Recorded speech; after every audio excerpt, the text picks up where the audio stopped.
Welcome to the Cam and Joe Show. My name is Joe Steele with my good friend Cameron Elkins. What's up, big dog? Man, how are you? I'm well, man. Happy Friday. Boom. You know what's Boom, baby. with our new setup? One of that actually looks good and the rest of it doesn't. So I like this morning, dude, I'm super excited. I have one friend getting to meet another friend, and I've been friends with you guys for a bit. So, and you know what happens though when you introduce a friend to a friend and they really hit it off? You're always kind of fearful. You're like, I just A and B this conversation. They're going to see me out, right? I mean, that's just how it works. Maybe for. Or I mean, we already planned lunch later, and we weren't going to text you. So other than that, well, good. I'm not. It should be fun. Let's just get. You could drive us there, Joe. Yeah. I mean, 100%. And just like stay in the car. And we're done here. Welcome to the third wheel. My name is Joe Steele. Welcome and in to this episode, okay. So my good friend Gabriel Gutierrez, he's amazing. So he does a lot of trauma help for homeless with Sacramento. There's a lot more formal details which are falling out of my face, but I fell in love with the man, with the video game development, his arts and creativity, his DJ work, his open mic work, his philanthropy, his entrepreneurship. That's the guy that I got to know. And then through friendship, he developed into this job. So, Gabe, what's up, bro? Howdy. Happy Friday. Morning, brother. Morning. It's so good. Yes. And it took long enough. You know, I've literally asked him when we don't have, I'm like, hey, you available? He's like, yeah, I can't this morning. I was like, all right. All right, we'll get it. Yeah. So we finally got it. Really happy the stars aligned to be here. Give us the formalities, man. So you do you. Tell us more about what you do on your daily job and your passions, and I'll shut up and listen. He'll probably have questions, though. That's fine. Questions are know your roles. Questions are always welcome. Lots of roles. In my day job, So dumb. Jesus, he's practically a bakery. Yeah. So in my day job, this is a great segue from the laughter into the very serious thing that I'm about to talk about. There you go. So As happens very often. None of this is going to make sense. So, it's all good. But it's called art. Let's roll. So in my day job, I work in mental health, and my role in mental health, I've been working as a peer crisis counselor for the homeless, unhoused, as well as domestic violence, advocacy, and those who have experienced it with those lived experiences, such as myself. And the idea behind it is to really just check on their well-being and always leave the door open for them when they're ready to talk. Yeah. As a peer, the idea is that we never force it, but we always leave it open to just reaffirm to them. Yeah, we're here when you're ready. Yeah, the hope is that they'll obviously be ready sooner than later, because it's, you always hate to ask the question, to someone who's homeless, how's your day going? Oh yeah. Yeah, you really don't want to, you may very well not be ready for that. Because more often than not, you're going to get an answer you're going to not like. You're not going to like. And so with those things, it's, I started as just peer support for substance abuse victims as well, those in the justice system. And so doing that was a really eye-opening experience for me, because getting this career path was an accident, actually. Yeah. Because I was in human resources for a decade. Got it. And then my own lived experiences, pivoted me toward this path. Yeah. I found out that I could actually do this line of work, talking about my lived experience and being of service to others. Yeah. The idea, though, behind it was, first and foremost, I had to reinforce myself again. Sure. And Joe, I mean, in Joe's famous words, the reality is without him, he's one of the main reasons, between him, my son, and a few other people that, really, showed that kind of support. Like I wouldn't be around today, and so to be able to be here to still talk about that has been nothing short of, I mean, it's redemption on a level that I still can't always put into words, but I'm going to do it at least by showing up. Yeah. How do I show up for others but still make sure I take care of myself, right? 100%. So so that's just like a small nutshell. I mean, the other part of what I do in mental health is I do support group facilitation. So, I volunteer with NAMI. NAMI is the National Alliance on Mental Illness, nationwide nonprofit. And I help out with Solano County. And I've been, working with them for the past almost as much as about 3 years, three and a half years. And I run support groups. I'm now teaching a class on, peers who have gone through similar lived experiences to become certified and share that experience with others and teach others how to help refine themselves. So that's just like the day part of it. Whenever somebody is able to walk through what they do and not allow them to crumble, but then to not only get through it, but then turn what you walked through into your ability now to help others and be relatable on every level is incredible. Because I'm thinking from a therapy standpoint, offloading onto a therapist. Yes, the therapist has thousands of hours of academia, very well learned, very knowledgeable. Had they never individually experienced it, there is still some very small areas where they can only lean into what they know, not what they've lived, right? So, but you're attaboy and kudos on kudos for being able to come out of that. I'm happy you're here.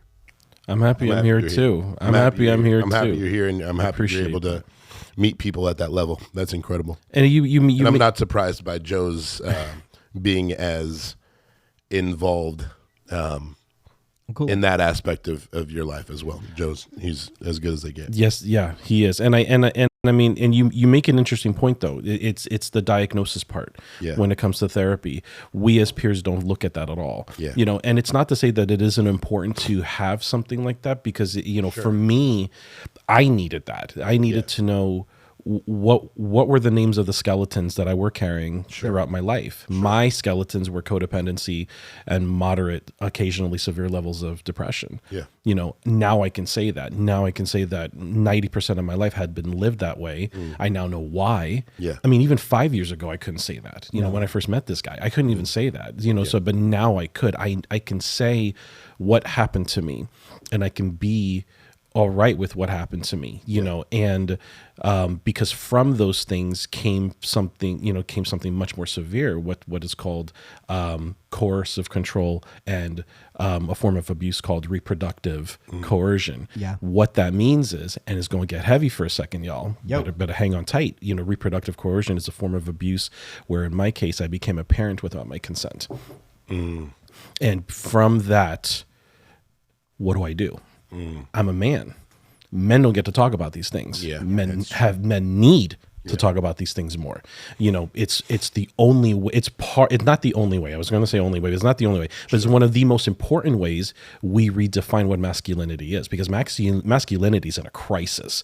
Men do not know how to talk to women. Men do not know how to, and women, not even in relationships, their parents, relatives, people at work, they don't know how to do that. And it's got to begin with redefining the language and how, and making it okay to talk about what we're going through.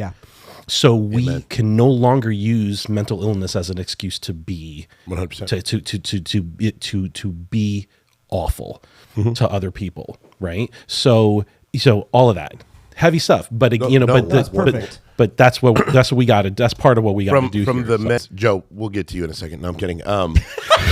Bro. Sorry, man. with this new setup, it's like you're not here. No, I'm just gonna lean in. No, I'm listening. Wow, man, I love it. How do you go from red light to green light, man? That was wow. Sorry. No, that was and to get back into red light. That's great. Man, I have plenty. So what I would say on that one, and I think it's us. We're finally defining what toxicity is. Yeah. Okay. I understand. Even the concept of gender roles, right? That's not a thing. I'm probably going to get hate on this, but it's not a thing. Some men like to cook. some men like to clean. To cook. I love cooking. I love cleaning. It's a stress release for me. Saying, I love it. So you know, like it for this whole concept to be like, yo, I remember a conversation I had with my dad. This was when my dad separated from my mom, and he was doing drugs with my uncle, and they were living off in their life. And my dad called me and was just like, "How's life?" And I'm like, "Cool." And my dad loved being a mechanic. It was his favorite thing ever. He was a mechanic for 45 years. If he wasn't rebuilding something, he wasn't happy. And when he told me there's no grease under my fingernails, I went, "What are you doing? That's not what you want to do."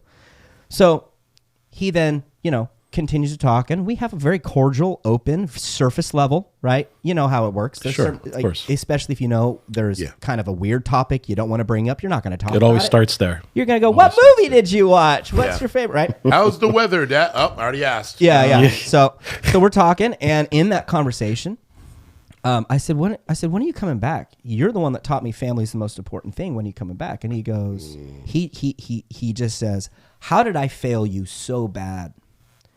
I went, "What do you mean? I don't know if I've told you this."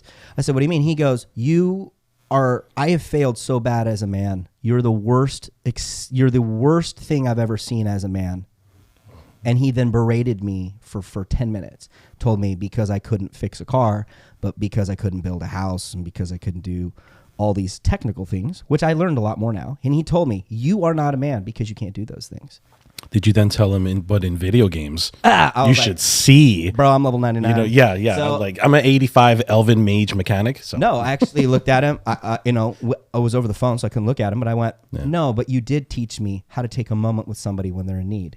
You did teach me how to love somebody and to be there for them when it's most important. And provide. You taught me how to love somebody where they're at, no matter the situation." And that's the truth. That's what being a man is. It is not this stupid strength you're trying to throw on me. And he went, "Whatever," and then hung up the phone. We had a breach in our relationship, obviously, after that point. Right. You don't say. And then it did get healed. Like, we totally got full resolution. We had a huge healing moment. But to that regard, there are these preconceived concepts of what a man needs to be and what a woman needs to be. And a lot of what we deal with in society is these things, you have to do this. Yeah. Who says I have to do that? Yeah. You have to do this. No, I don't. Right. You don't have to do that. Nobody is telling you have to do that. at the end, right? And the thing is, it comes down to this. However you represent yourself, it is your behavior. So it is your behavior at the end of the day. I don't care about anything else. I mean, I shouldn't say it like that. I respect, I care. Yeah. But at the end, but you could be whoever you say you are. Sure. Right. Yeah. But how are you behaving? How are you treating other people? That's all I want to know. How are you treating how are you showing up for yourself? How are you showing up for them? Yeah. And whatever that looks like, and are you being genuine, which is the biggest part? Are you being genuine in all of it? You know, I feel that, you know, what the biggest issue for so many of these things going on in our world is insecurity. Yes. I think the basis is all of it is insecurity, 100%. and it's become violent. The insecurity has become violent, and it has harmed so many people, including themselves. We've been sold a bill of goods. We've been told this is what you are, and this is who you are, and this is what you do. And people can't answer that question. And when the bill comes due, which is where we're at right now, in every element of society, when the bill finally comes due, people go, "Well, I thought it was going to be okay." Yeah. And that just we always do. Yeah. It's the concept of prevailing thoughts will win. So the thought that is the most, you may be hateful towards somebody, and you may self-destruct and kill somebody else and self-destruct, but guess what? It's over now. Right. And the you're damage now a is done. telltale story for somebody else, and you get to watch the world pass in your thing. Our concept of justice and our concept of revenge and our concept of these things, I need to be justified in my toxicity. No, you don't. You need to sit in a timeout, and you need to realize that what you're doing and what you want is going to lead to the destruction of everyone.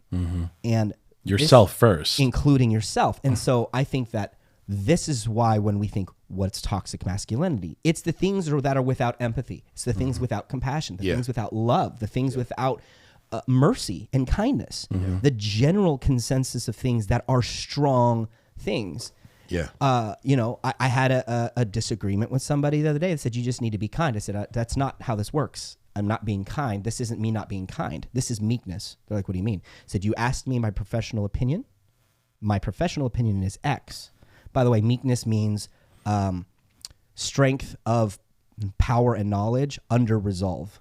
Knowing, I know right now, it's like a boxer going over and shaking the hand of a kid and knowing he could crush that kid's hand, but being very gentle. It's the same thing, right? So often we're told in life, be strong. No, be meek. Know your strength, know your life, but be kind. Yeah. These elements that we think are the weakest things, as I was berated by my father on, I believe are the strongest things. And I think that as society, we're finally seeing the bill. We're finally seeing the results of all the actions that we've made, and we just don't want to pay it. We honestly don't want to, because you've seen it, man. Talking to homeless people, you've seen it talking to regular people. It ain't over overnight. You're not going to wake up one day. You said you're on a 5-year journey. Yeah. And you were on a journey before I even met you. Oh my goodness. Yeah. Right? And I didn't know where I was going at that point. I mean, I came to this area, helpless, and just like, needing to start over. Yeah. Somehow it was a hard reset. Right. And so, but I took action and it took time, and Lord knows, and it's so at this point now so like what comes next, right? Those next things are, I'm jumping ahead. But like, what have I done to, kind of nurture this, these things, being able to be of service to others, educating my kid on what mental health is. My kid's 6, since 4, he's known what mental health is. And that's because he asked me, what do you do for work? Yeah. He said, what do you do? I'm like, I work in mental health. He's like, what? What's mental health? And so, and I explained to him how do I explain to a 4-year-old like the very basic of mental health? Yeah. I said, mental health is taking care of the good and bad feelings in your brain. Perfect. Well, exactly how I said. And he was like, and so he started going through this whole list of emotions. He's like, you mean when I'm sad? I'm like, and he was like, you mean when I'm happy? You mean when I'm disappointed? And channel those and let those emotions be okay without being extremely reactive. Precisely. And the goal, and right there, that I knew that conversation, we didn't have that 20 years ago, 15 years. We didn't have any of that. No. But now this is a massive, massive opportunity to educate our kids now. Yeah. To be and so come high school, where teen suicides are abhorrently high. I mean, and just we can now we now have this massive opportunity to take preventative measures. So it's never been hugely surprising to me when you look at in penal systems. I think of incarcerated men versus women. I think it's 4-1. Yep, close to 4-1. So I mean, call it like it is. For every 5. Yeah, 4 of those are men, close to that ratio. And then for suicide, it's completely men dominate on suicide. Why is that? Because it's just such a deep topic, but we've been born and raised in a society where man up, man up, you're right, man up, why are you crying, man up. And then these men go through this upbringing where it's just man up, and the next thing you know, you have these uncontrollable emotions that need to be satiated. You don't know how to express it, so the only way to express it is to go and check yourself out. And part of what's happened, react. Right, and part of what's happened with it now is that we're dealing with an epidemic of loneliness because of those kinds of restrictions, and We've really talked about this so much. Yeah, and so I can't remember the exact statistics, so I'm gonna slightly guess this one, but the idea is that a couple of years ago there was a survey done by Mental Health of America and another really solid organization. They did the study on the survey on several, probably by I think 5 or 6 million people, and they were saying that how was it? I think the majority, 50-60%, something like that, in their people in their 20s and 30s did not have a friend, anyone they could call a friend. Yep. At all. At all. Why is that okay? Why are those things okay? And so, it's that's why we're seeing the part of what we're seeing here, because I don't want to put full blame on it, but it's like the level of misogyny that we see. We see that type of behavior, the way your dad had spoken with you. Yeah. Because I think in your dad's case, your dad had the support. He just wasn't receiving it. No, There's two absolutely. sides of that, right? Oh, yeah, for sure. But then on going back, it's those, especially nowadays where we're so worried about the sensitivity of people, how they it's like, oh, well, you got to be careful how we say this. Everything's on right. eggshells. It's like no. Yeah. But what's happened is the after effect has become complicit. It's become a complicit language, coddling language, and where we can't say to the person, you gotta stop this. Have you stopped to think about the negative impact that you're having on yourself? Love and other is people? no longer. It's not Hey, enabling. let me check you. It's don't say anything. That's just how they right. are. And that's avoiding conflict. But that's And then what you're at happened the with funeral. me. And but that's what happened with me. I spent the reason I became, and I can say this now. Again, 5 years ago, I couldn't even say this. I know. The part of my the main ingredient that that formulated my codependency at all was the avoidance of conflict, the hard focus on avoiding conflict. Because in my culture, where I'm from, it's Jersey, Puerto Rico. The culture is so cutthroat, is very aggressive, and it's like you don't play. And for me, it was like I was so against it, and it was ignited even further after my parents' divorce. I was 10 years old, and seeing right there, and the amount of conflict that happened, I was like, I can't keep being surrounded by it. But that, because I ended up doing that and pulling away from everything, I could not stick up for myself. Thus impacting my self-esteem when I would talk with people and the kind of friends, relationships that I had, because everything was fed off of them making me feel interesting enough. And I held on to that with dear life, because to me, without them, I was nobody. And that is what we're continuing to see here, which is why when people like that do speak up, they're so loud. We have the internet, which is not helping. The social media, the tool is not being used in the way it needs to be, right? And so that's why we're seeing the things that we're seeing today. And now we're like, how did this go wrong? You knew how this was going wrong. But you chose not to speak up about it. And now it's like, what do we do? Well, it's the comfort. It was more comfortable to not say something. It was like, he'll figure it out. I'm not worried about it. They'll take care of it. I went through something similar, and they'll justifies and juxtapose everything that they're saying and doing. And then in the end, you have a voidless shell of a person who doesn't understand what character is, because they've never been forged.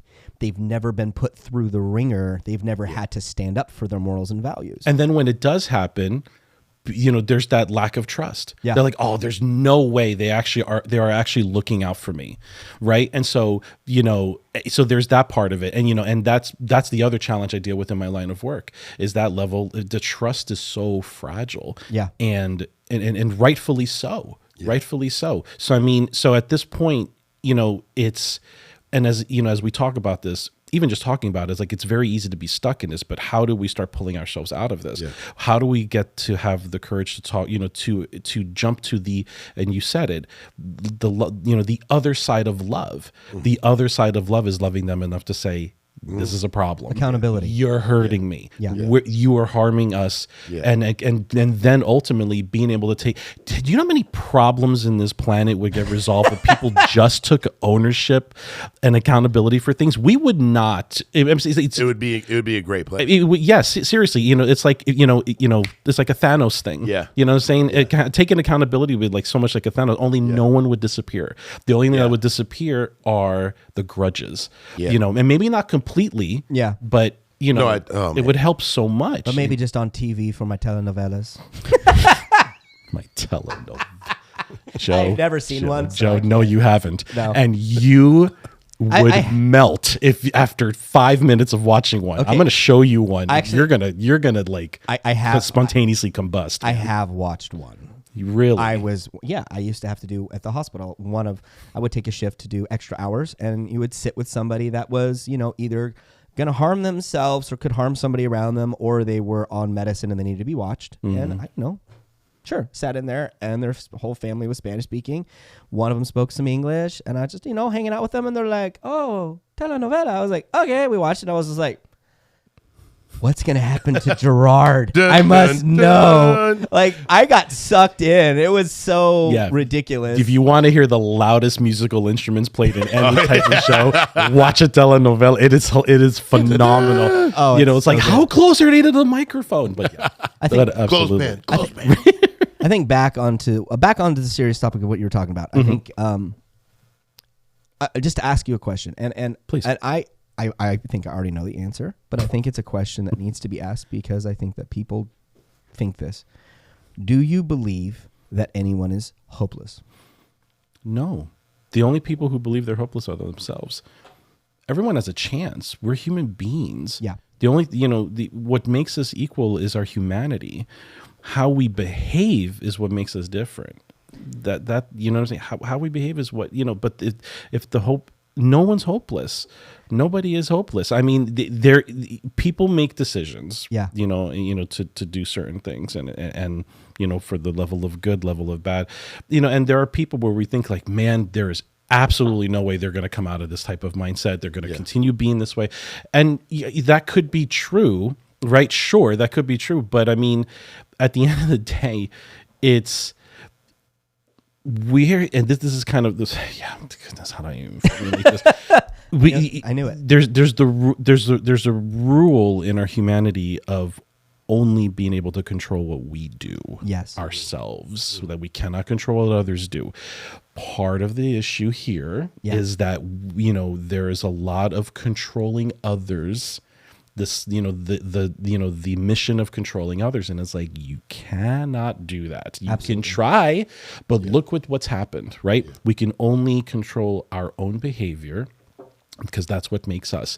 We can hope that someone gets better. We can hope that someone, we can say it, right? But it's, how ready are they to receive it? Because then it's the receive, just like, again, you go back to your dad. Yeah. You said the things that you did, and you in your head, you're thinking, God, he's my dad. There's, you stay hopeful, but you're like, he's my dad. He's got to be able to listen to me. I'm his son. He's got to be able to. Nope. And praise God, he did. And eventually, but at that moment, he hung up on you. Oh yeah, that's what I'm saying. It's like that kind of thing. We can. That's why it's like, we got to stop trying to control what other people, what other people do. We want to, but they got to be ready to receive it. So but that's why we have to make sure we take care of ourselves. But I do not believe, hopelessness is it could be an end result, but it's not permanent. Nothing is permanent other than death in Texas. But did you say Texas? Taxes? No. Think though about all of the men that have been told something like that Joe has been told by their father, that we're not at a capacity of where Joe's at. No, yeah. To where that's instantly their dad hangs up on them. Done. Shut out. No opportunity for any future redemption of the father. That I'll tell you. I'll go deep dark on that. For 5 years, he called me every day. He would message me and say, "Thanks for wishing me happy birthday," on his birthday, and I was like, "No, I'm not doing any of that." He would send me, "Thank you for wishing me a happy Father's Day," on Father's Day. By the way, when he left, it was right after I had my first son. So I'm going through developing how to be a father, and all that stuff's going on. So he's the guilt tripping me, and the only reason. You were talking about conflict. The only reason we actually got resolution was because I sent him back a reply one year. This was 5 years, 4 years, 5 years. And I said, he's like, "Thanks for wishing me a happy Father's Day." He's like, "I hated my father, but at least I'd acknowledge him on his day." And so I sent him Happy Sperm Donor Day. It's not my proudest moment, but I sent it to him. I was like, "You want to know what I think?" But look, sometimes that has to happen.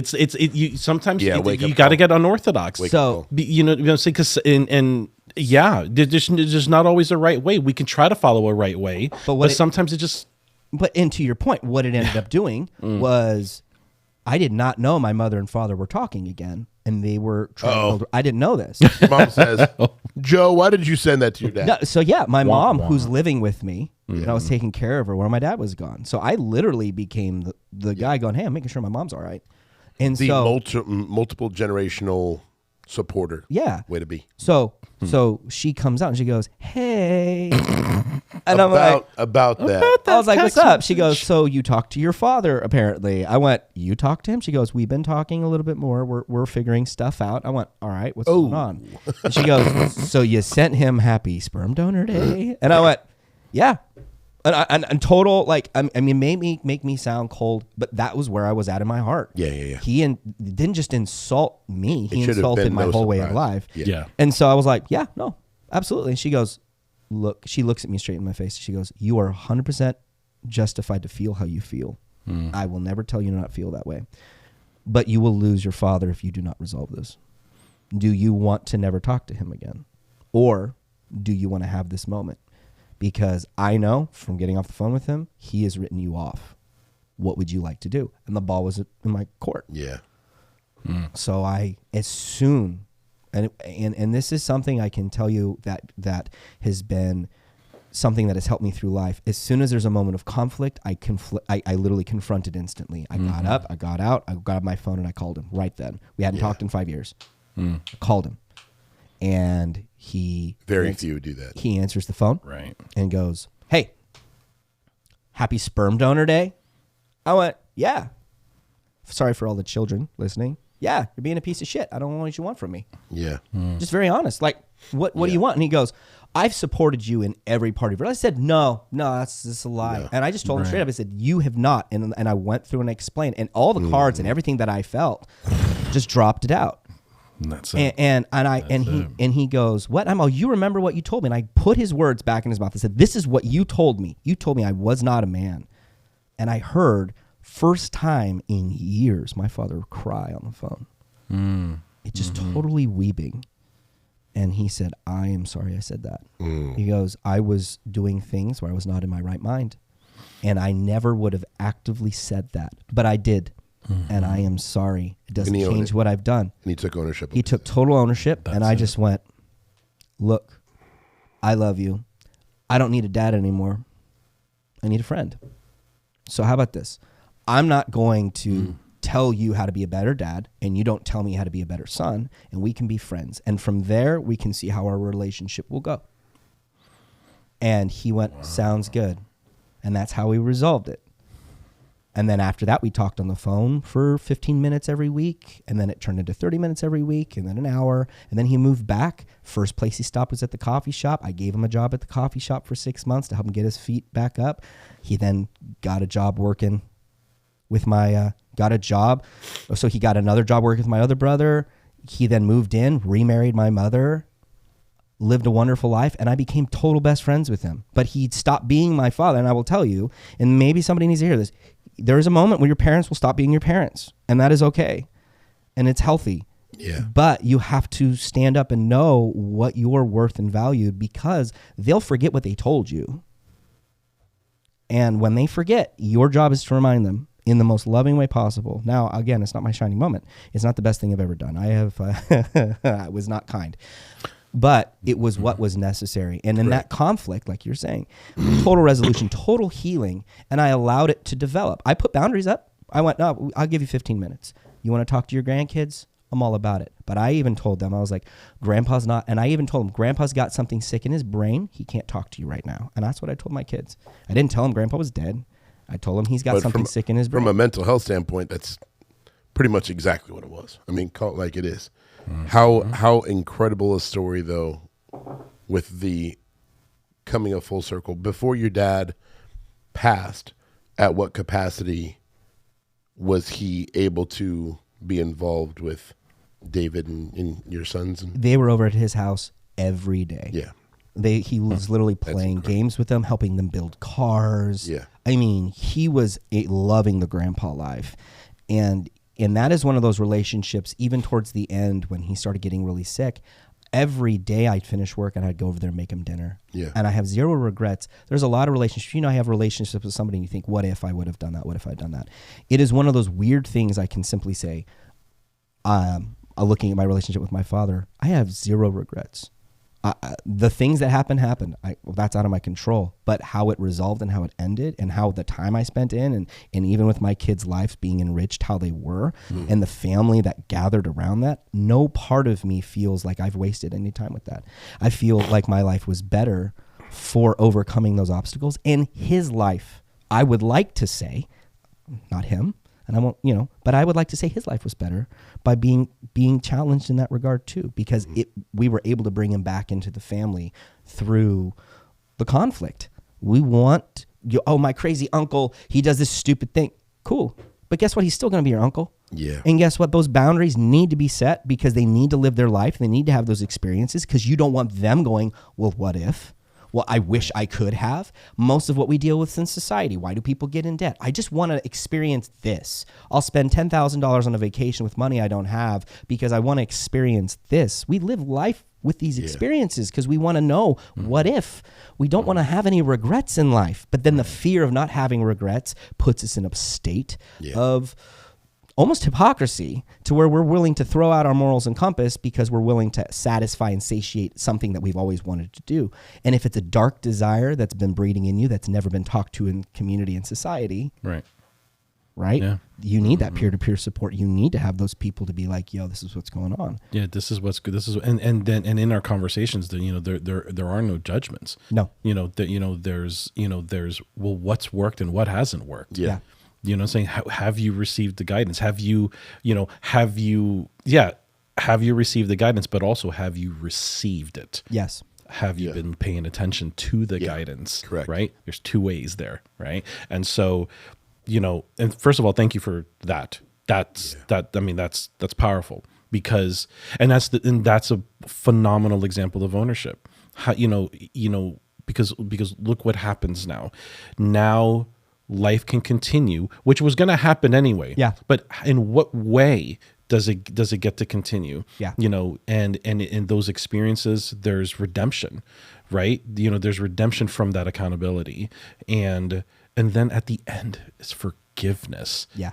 There's forgiveness, and and goodness sake, we need that more than ever. Especially for our own selves, and that's 100%. That's been one of my biggest challenges is knowing it was easier to forgive my abuser than forgiving myself. And, and knowing that I have forgiven her. Right. But it doesn't diminish or devalue the truth of what happened. Yeah. And, and I think this is another important point when it comes to the accountability part, because accountability doesn't mean punishment. No, not at all. It doesn't mean punishment. Nor does forgiving somebody equal what you did is okay. Right. It's not a pardon. That it's forgotten, right? You forgive, don't forget, that kind of thing, right? But it's just there's no punishment. What we want is closure. Yeah. We just want. In most of my life, there's been a lot of unclosed things. There's a lot of just opened things that I may never be able to have closure on, and it's okay. But but in this case, it's like, how do we get to have those conversations? How do we and be honest with ourselves in these conversations with that? And so yes, so now I think this would be a great segue into the expression of those things, right? You're going to do an interpretive dance today, right? You said you were going to move eventually, probably. I'm super excited. I got your hula skirt, and I'm excited for this. It's going to be... Goodness sake. No. Do you know the Haka, or could you learn one? In video games. But so I'm a level 99 Haka. Yeah. It's really good. I'm a Haka elf, right? I don't even know what in the world that means right now, but it's totally fine. But the expression, so how do we express? So for me, it was so how am I taking the traumas of what happened, right? Because it's not just like poor conflict. It wasn't just like things ended poorly, they just had creative differences. They were no, this was trauma. Straight up. And it doesn't go away. There's no cure. There's management. That's all there is now. And so the first thing with that is, and this is all part of that avoidance of conflict that I did to myself for so long. It's now acknowledging it, and also, and I said this in another podcast I was recently interviewed on. I'm going to say it here. We don't talk about other podcasts. Okay.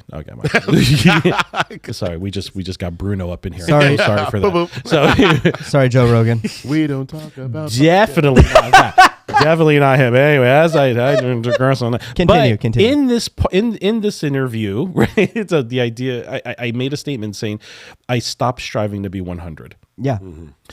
Because that is another part of the problem. Yeah. Is that people are striving to be 100, and it's like stop. Yeah. You need, my thing is I'm going to be about 90. Maybe 95, and I'm going to leave room for the 5 and 10 where things are going to go astray, things are going to go awry. Yep. And instead of getting ready, or being, I'm going to stay ready. Yeah. And I get to stay ready now going forward in, whatever comes my way, while making sure that I maintain my own accountability in my own behavior, making sure that I don't lose it, making sure I keep things in check, but also speaking out when I need to speak out, and maintaining whatever boundaries that, and I'm going to tell you, I'm 47 and being, You look great for 60. Thank you.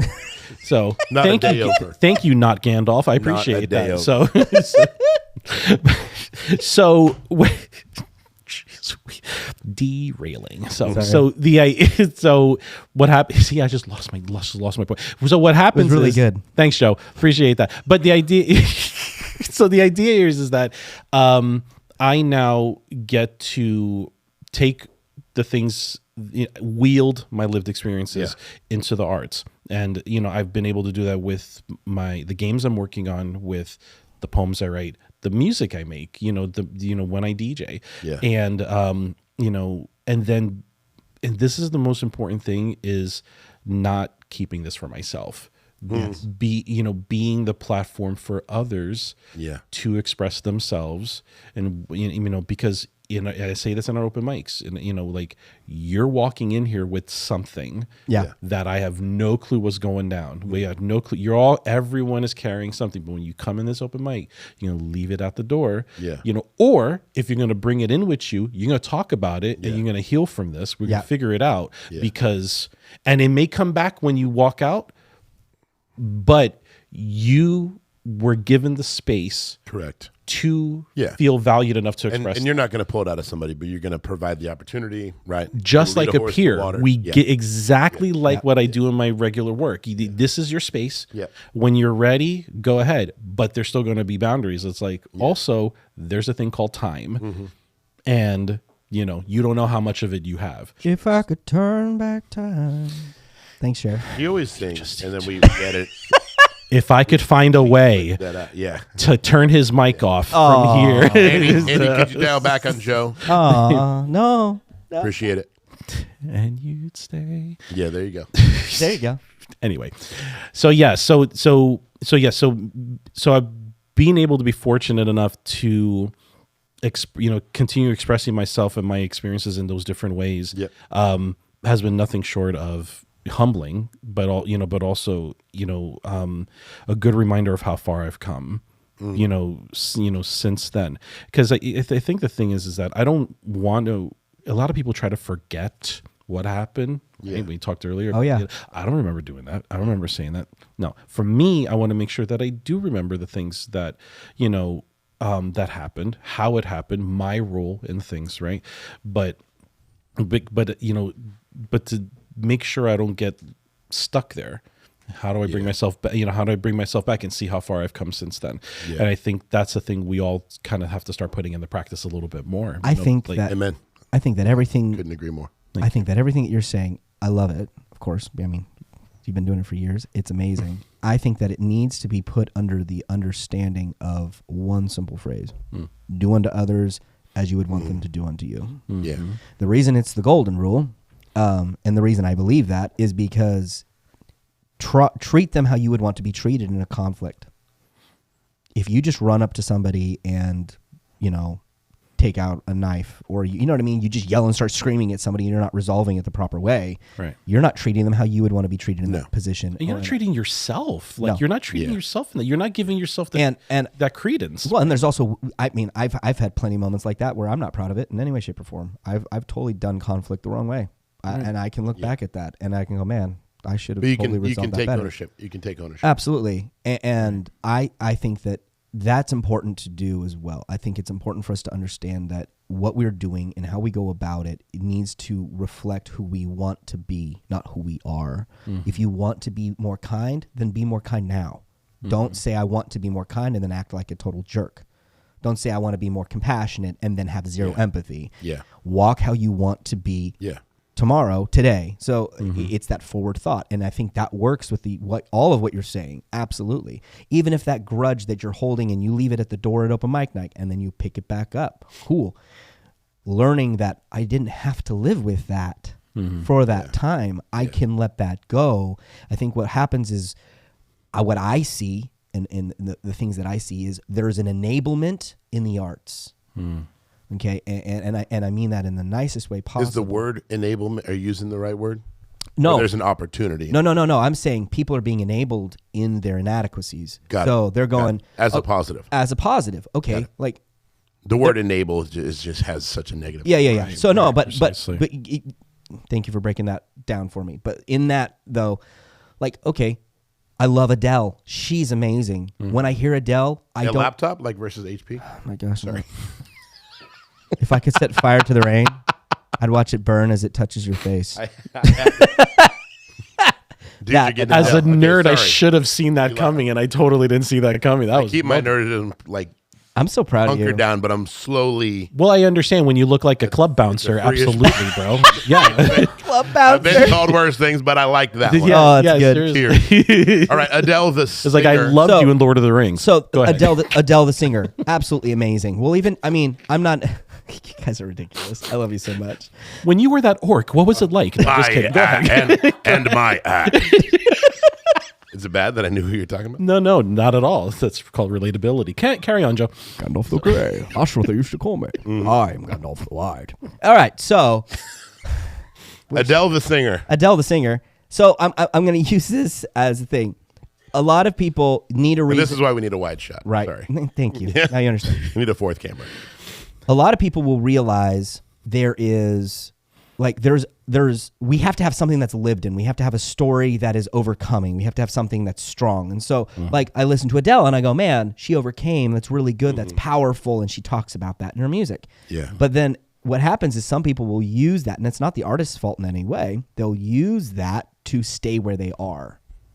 They'll be like, Right. oh yeah. no, she knows she had heartbreak. I don't need to forgive anyone because I have heartbreak. And what happens is, that's what I'm meaning by that. People will stay where they're at because they're like, they're singing exactly what I need to hear. They're saying exactly what I need to hear. That's a terrifying phrase. So they don't have to move past They don't have to move past Got it. Yeah, And then- I want to be. That's what I we want mean to by stay enabling. here. And then they'll Got create something in that field and then go, well, why isn't it as popular as? Like a lot of the people that do really well in art is the people that have overcome things and they're bringing it to you from a place of success, from accomplishment, from I'm on top of this hill and I saw the valley and here's what I'm singing about. That stuff resonates. Yeah. But what happens is people will use it to, and I say enable, to live in that feeling and hold on to it and never let stay it there. go, and they stay there. And then what happens is that enabling becomes a negative version of empowerment because Yes. and then they start talking about it. Then and people who are super impressionable, the codependency, whether it's that just the low self-esteem, the loneliness, and the insecurity. It's like, wait a minute. There's value in being miserable. Yeah. Okay.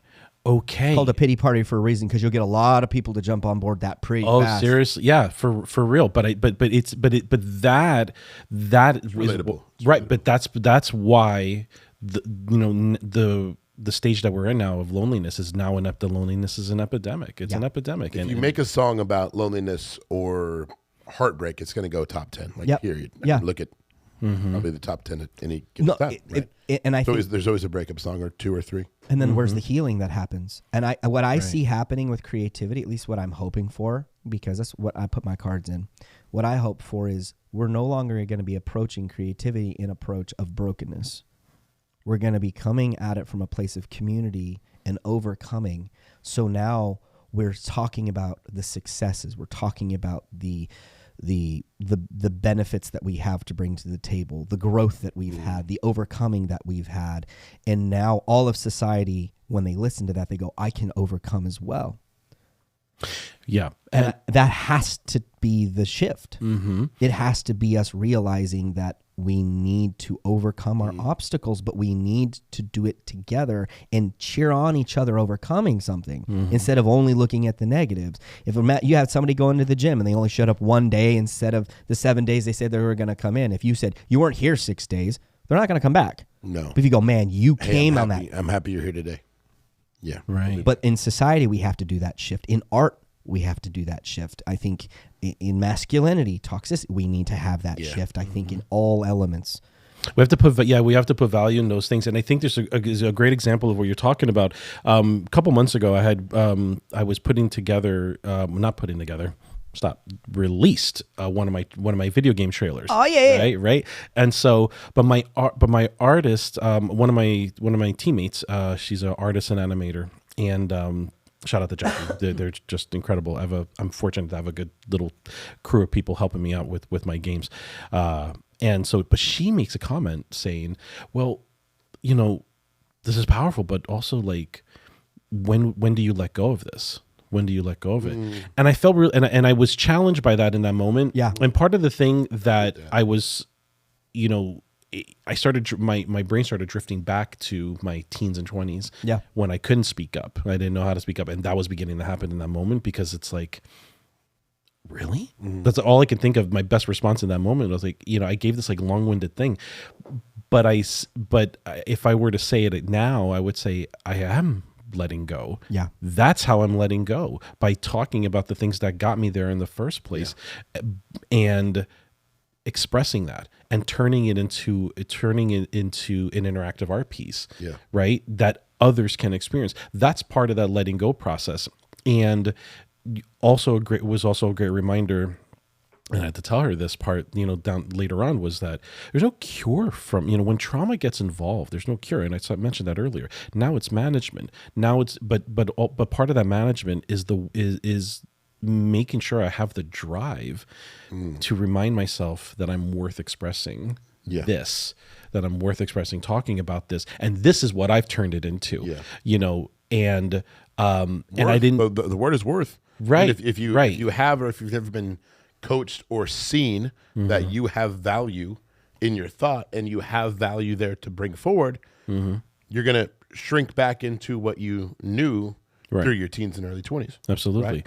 So you're that much better to share with others because you now see value in and of yourself. And you said, and you mentioned a very important word, seen, because then there's the other ingredient in this. Like, when people hear me, when people say, it's like, I hear what you're saying. Yeah. I'm going to say this now. I'm looking at the camera. I'm going to say this right now. Stop hearing people. Yeah. You need to start listening. You need to start listening. Yeah. Stop hearing people. Stop saying I hear you, because it's not that people don't mean it per se, but it becomes disingenuous. Yeah. I agree. It becomes, it's a precursor to but. I think it's a precursor to but. Right? Yeah. So if you're saying something to me and I say, I hear you, but the next thing I'm going to say is but. So did you? This is going to sound offensive, but if you have to say that, you already are. Yeah. It's already. And Joe and I, we go through that playfully all the time. Gabriel, this is going to sound such and such. I'm like, Joe, I don't know why you're saying that. I don't know why you're disclaimering things with me right now, because you precursor to what's about to happen. Like you are. So like, you it's like, if we, I identify as spicy mayonnaise, and I will stand with it all day. I do love spicy mayonnaise. That's why I've been friends so long. I gotta get I'm a little smoky sometimes. Honey mustard, that's me. But anyway, I digress. So, but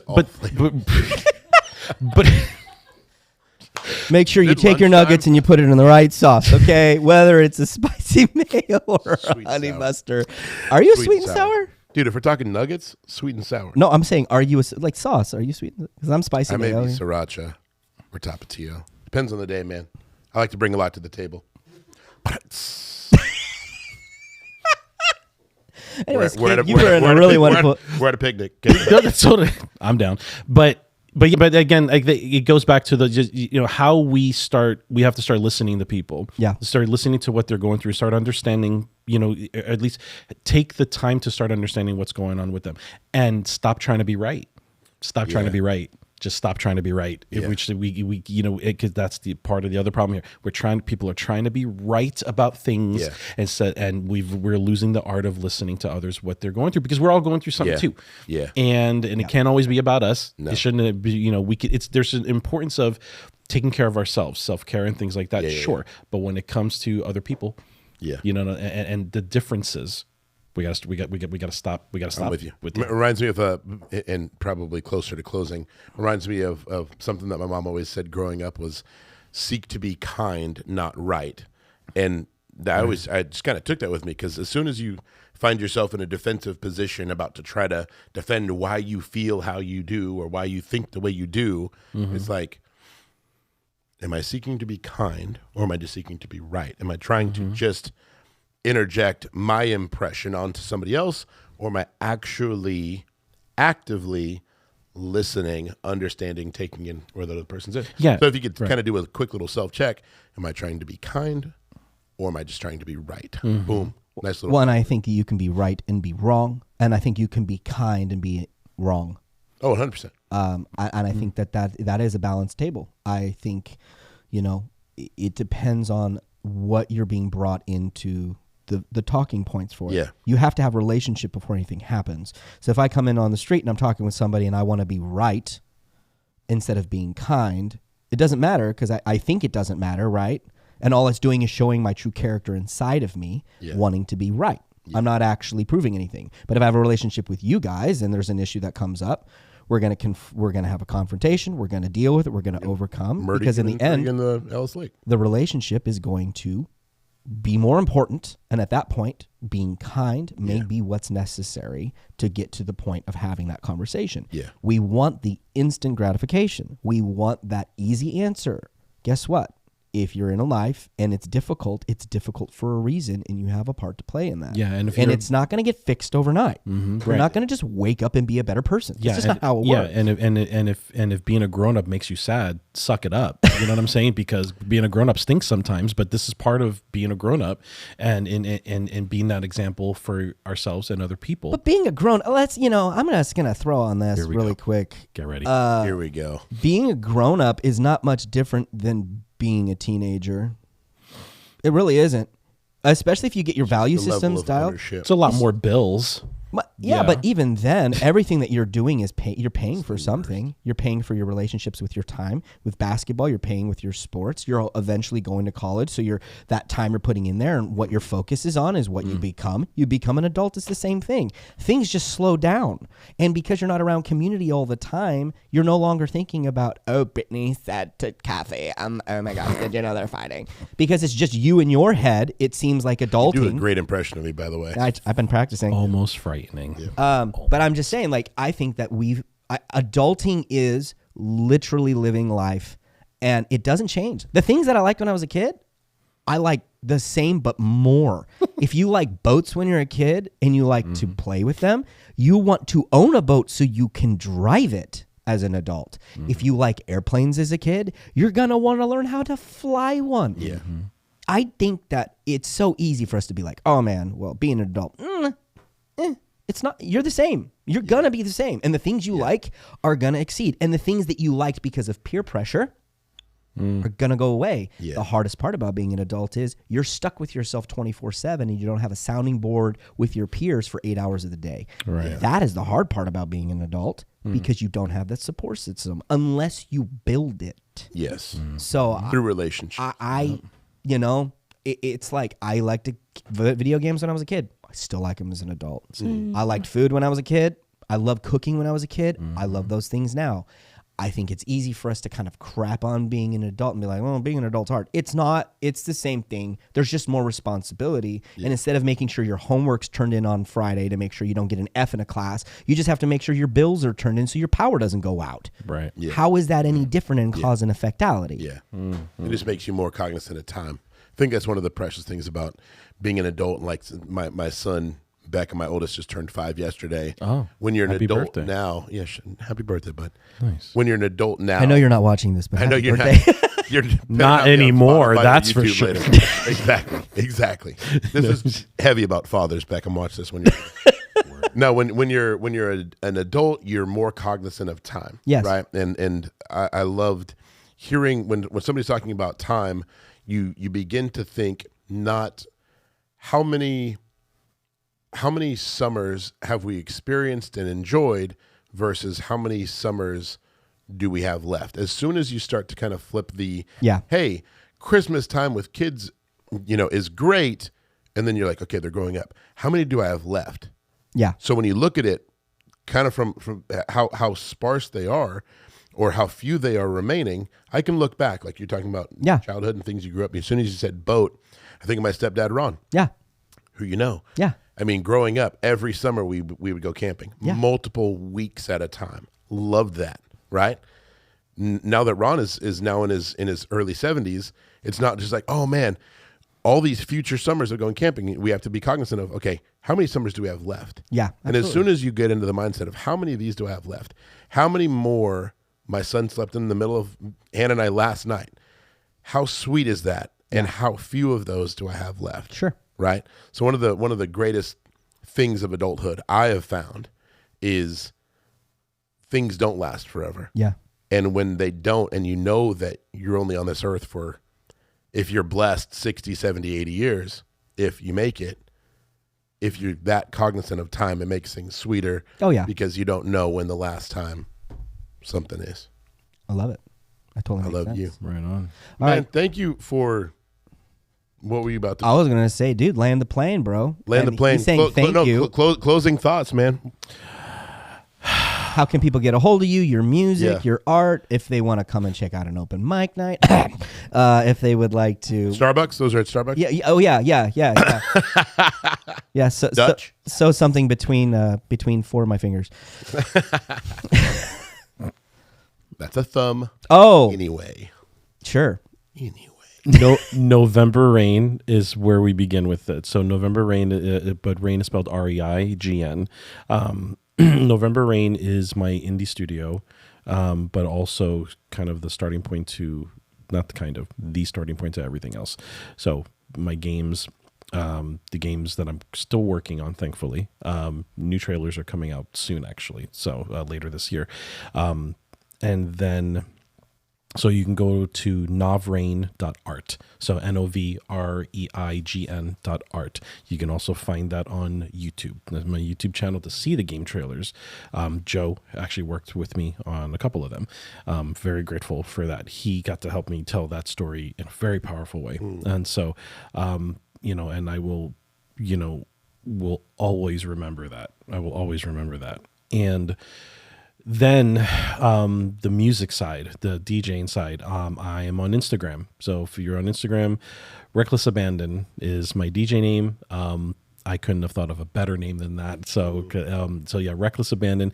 But of course, naturally, because I sometimes hate the English language, I decided to spell Reckless RKLZ and not the normal way, because who needs all those letters? Right? Calm down, Prince. So no. So So if you're on Instagram, Reckless Abandon, RKLZ Abandon, ABANDON.